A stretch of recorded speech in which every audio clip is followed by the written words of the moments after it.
Hello everyone, study today with Viplav YouTube channel में स्वागत है। आज हम डिस्कस करेंगे JCERT द्वारा जारी किए गए सेकंड टर्मिनल एग्जामिनेशन 2021-22 के मॉडल क्वेश्चन पेपर सेट 3 को डिस्कस करेंगे। याद रखिएगा, सेट 3 को डिस्कस करेंगे। अगर आप अभी तक सेट 1 सेट 2 को नहीं देखे हैं तो नीचे इसका लिंक दिया गया है, देख लीजिए, क्योंकि इसी टाइप के क्वेश्चन आपको एग्जाम में देखने को मिलेगा। तो सेट 3 को डिस्कस करेंगे। क्लास 10 सब्जेक्ट साइंस को डिस्कस करेंगे।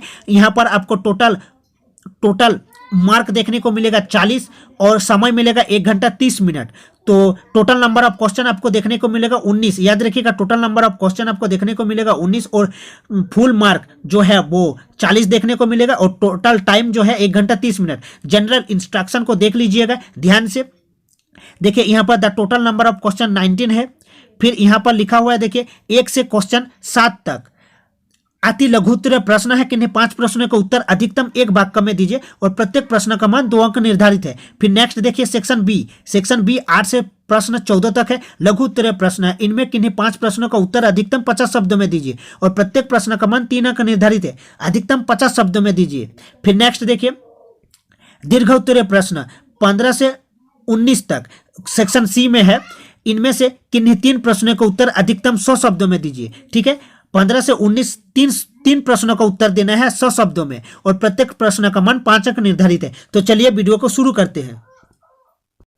सेक्शन ए में 1 से 7 तक प्रश्न है, अति लघु उत्तरीय प्रश्न है। किन्हीं 5 प्रश्नों का उत्तर देना है, अधिकतम 1 वाक्य में देना है। तो प्रथम क्वेश्चन को ध्यान से देखिए। विभवांतर की SI इकाई क्या है? उस उपकरण का नाम बताएं जो चालक के टर्मिनल के बीच विभवांतर को बनाए रखने में मदद करता है। विभवांतर की SI इकाई वोल्ट है, याद रखिएगा। इसे V से रिप्रेजेंट करते हैं, याद रखिएगा। विभवांतर की SI इकाई क्या है? वोल्ट है, याद रखना। SI unit of potential difference volt होता है, याद रखिएगा। और इसको भी याद रखिएगा, जो दो बिंदुओं के मध्य जो विभवांतर होता है, याद रखिएगा, किया गया कार्य W बटे, याद रखना, आवेश जो Q से हम रिप्रेजेंट करते हैं आवेश को। तो याद रखिएगा V बराबर W बटे Q, इसको याद रखिएगा। और इसको भी याद रखिएगा, 1 वोल्ट बराबर कितना होता है? 1 वोल्ट बराबर 1 जूल पर कूलम, 1 जूल पर कूलम, याद रखिएगा। या इसको ऐसे भी लिखा जाता है 1 जूल C की पावर -1, याद रखिएगा। और देखिए नेक्स्ट, सेल या बैटरी टर्मिनल के बीच विभवांतर को बनाए रखने में मदद करता है। ठीक है, तो नेक्स्ट क्वेश्चन की ओर बढ़ते हैं। नेक्स्ट क्वेश्चन को देखिए। एमीटर का प्रयोग कौन सी भौतिक राशि को मापने में की जाती है? एमीटर, इसे विद्युत परिपथ में किस तरह संयोजित किया जाता है?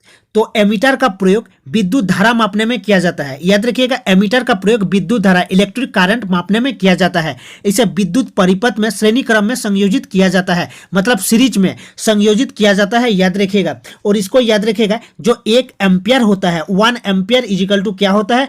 1 coulomb per second, 1 coulomb per second, इसको याद रखिएगा। नेक्स्ट क्वेश्चन को देखिए।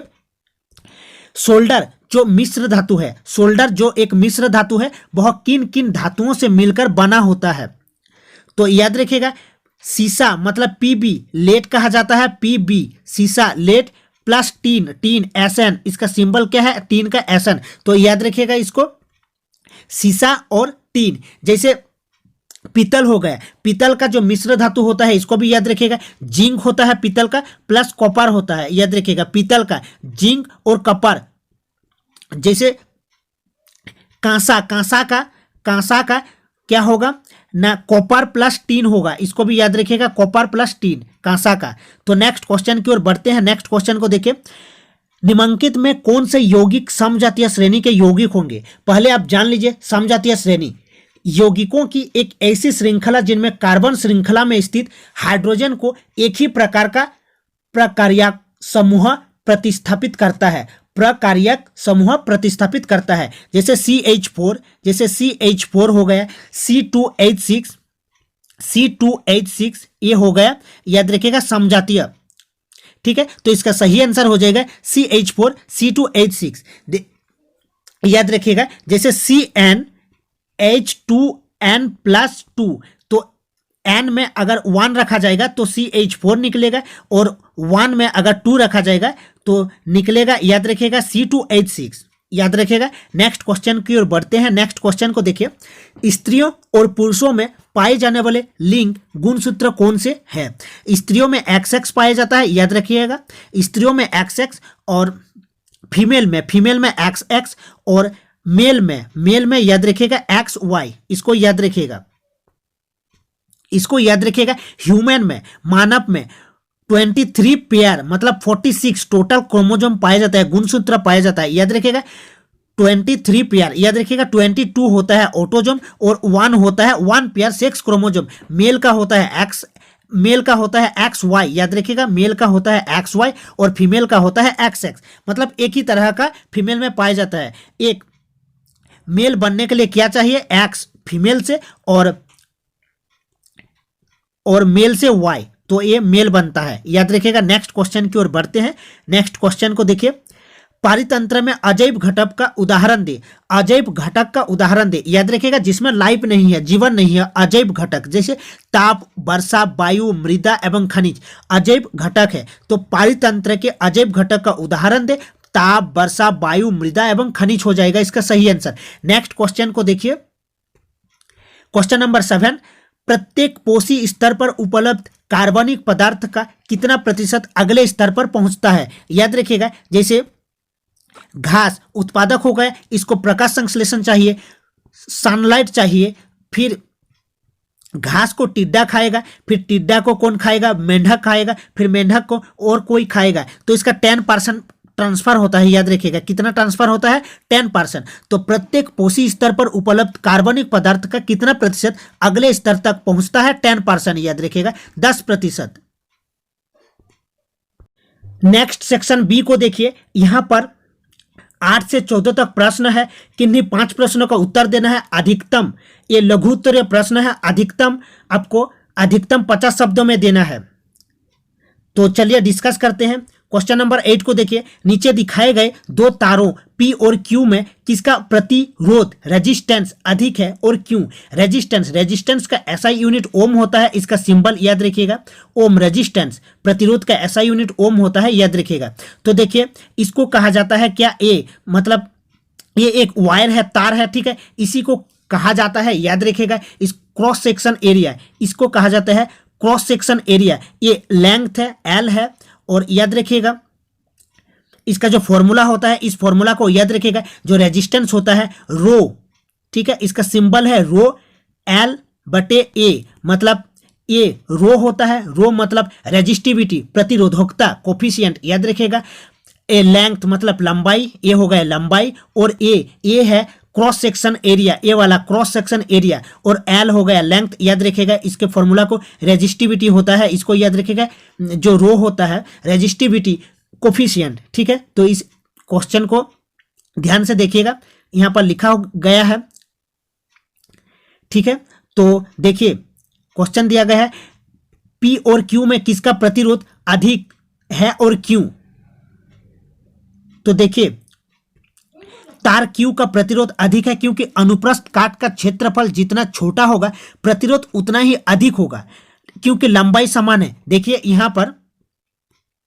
यहां पर देखिए लंबाई सेम है P में और Q में। जो P वायर है, तार है, और Q वायर है, इसका लेंथ समान है, लेकिन ये जो सेक्शन एरिया, जो क्रॉस सेक्शन एरिया है, ये छोटा है, इसीलिए इसका प्रतिरोध ज्यादा होगा। ये देखिए यहाँ A है, यहाँ A/2 है, तो इसका जो प्रतिरोध होगा Q का जो प्रतिरोध होगा वो ज्यादा होगा, क्योंकि लंबाई लेंथ बराबर है, और जो क्रॉस सेक्शन एरिया है वो Q का कम है। इसीलिए इस फॉर्मूला को याद रखिएगा। R इजिकल टू क्या होगा? Resistance equal to row L/A, इसको याद रखिएगा, ठीक है। तो चलिए नेक्स्ट क्वेश्चन की ओर। नेक्स्ट क्वेश्चन को देखिए, चुंबकीय क्षेत्र की SI मात्रक लिखिए। चुंबकीय क्षेत्र SI unit of magnetic field. जब एक चुंबकीय सुई को किसी धारावाही चालक के पास लाया जाता है तो वह विक्षेपित हो जाती है, क्यों? चुंबकीय क्षेत्र की SI मात्रक टेस्ला है, याद रखिएगा। SI unit of magnetic field Tesla है। देखिए जब एक चुंबकीय सुई को किसी धारावाही चालक के पास लाया जाता है तो वह विक्षेपित हो जाता है। क्यों? मान लीजिए एक वायर है, इसमें करंट फ्लो हो रहा है, तो क्या होगा, धारा के चारों ओर चुंबकीय क्षेत्र उत्पन्न हो जाता है, अर्थात विद्युत धारा चुंबकीय सुई को प्रभावित करती है। याद रखिएगा, यहाँ पर लिखा गया है, देखिए, क्योंकि धारा के चारों ओर चुंबकीय क्षेत्र उत्पन्न हो जाता है, अर्थात विद्युत धारा चुंबकीय सुई को प्रभावित करती है। नेक्स्ट क्वेश्चन को देखिए, क्वेश्चन नंबर 10 को ध्यान से देखिए। प्लेटिनम, सोना एवं चांदी का उपयोग आभूषण बनाने के लिए क्यों किया जाता है? याद रखिएगा, अभिक्रियाशील जो रिएक्ट करता है मेटल को, याद रखिएगा, जैसे अधिक अभिक्रियाशील धातु को याद रखिएगा, पहले आ जाएगा के मतलब पोटेशियम, फिर आ जाएगा सोडियम Na, ये अधिक क्रियाशील है, रिएक्ट करता है, ठीक है। उसके बाद कैल्शियम Ca, उसके बाद मैग्नीशियम Mg, इसको याद रखिएगा। उसके बाद आ जाएगा एल्यूमिनियम Al, उसके बाद जिंक Zn, आयरन Fe, उसके बाद Pb मतलब लेड होता है, सीसा होता है, फिर एज हाइड्रोजन, फिर आएगा कॉपर Cu, फिर Hg मतलब मार्करी होगा, फिर होगा Ag मतलब सिल्वर, फिर गोल्ड, लास्ट में गोल्ड मतलब कम अभिक्रियाशील है, सिल्वर हो गया, मार्करी हो गया मतलब पारा हो गया, और गोल्ड मतलब Au सिंबल होता है Au सोना का, ठीक है, ये कम अभिक्रियाशील है, इसीलिए, ठीक है। प्लेटिनम, सोना एवं चांदी बहुत कम अभिक्रियाशील है तथा ये संक्षारित नहीं होते, उनकी चमक भी तेज होती है, अतः इनका उपयोग आभूषण बनाने के लिए किया जाता है। याद रखिएगा, ठीक है। इन तीन को याद रखिएगा जो अधिक क्रियाशील है, एक हो गया पोटेशियम के, सोडियम Na और कैल्शियम, इन तीनों को याद रखिएगा।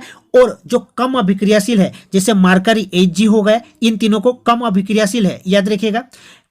Ag सिल्वर हो गया और गोल्ड Au, इन तीनों को कम अभिक्रियाशील है और ये तीनों अधिक अभिक्रियाशील है, इनको याद रखिएगा। नेक्स्ट को देखिए, फिर बी में लिखा हुआ था कि सबसे अधिक कठोर प्राकृतिक पदार्थ का नाम बताइए, वो हीरा है, डायमंड, याद रखिएगा। सबसे अधिक कठोर प्राकृतिक पदार्थ वो डायमंड है, हीरा है, ठीक है। नेक्स्ट को देखिए, क्वेश्चन नंबर 11 को देखिए, निम्नलिखित यौगिकों की संरचना बनाए। मेथेनॉल जिसे मेथिल अल्कोहल कहा जाता है, फॉर्मेल्डिहाइड जिसे मेथेनॉल कहा जाता है, एसिटिक अम्ल जिसे एथेनाइक अम्ल कहा जाता है, मतलब इसका जो फॉर्मूला है CH3COOH, ठीक है। तो देखते हैं, देखिए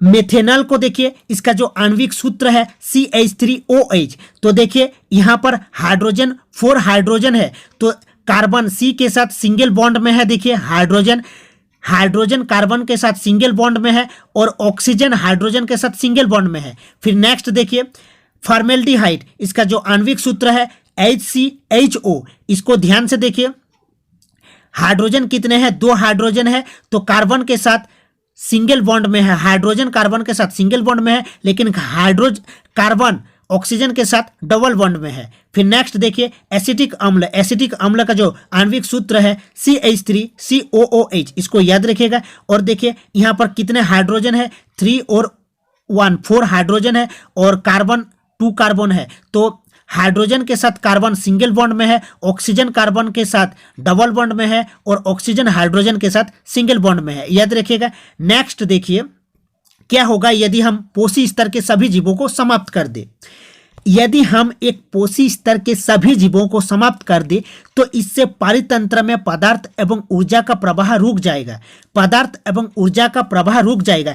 आपको सभी को पता है कि 10% ऊर्जा ट्रांसफर होता है, जैसे उपभोक्ता हो गया घास को क्या चाहिए, प्रकाश संश्लेषण चाहिए, ठीक है, वो अपना खाना बनाएगा खुद, ठीक है, वो किसी पर डिपेंड नहीं होता, तो इसको प्रकाश संश्लेषण चाहिए। घास को टिड्डा ने खाया, टिड्डा को मेंढक ने खाया, मेंढक ने मेंढक को सांप ने खाया, तो याद रखिएगा।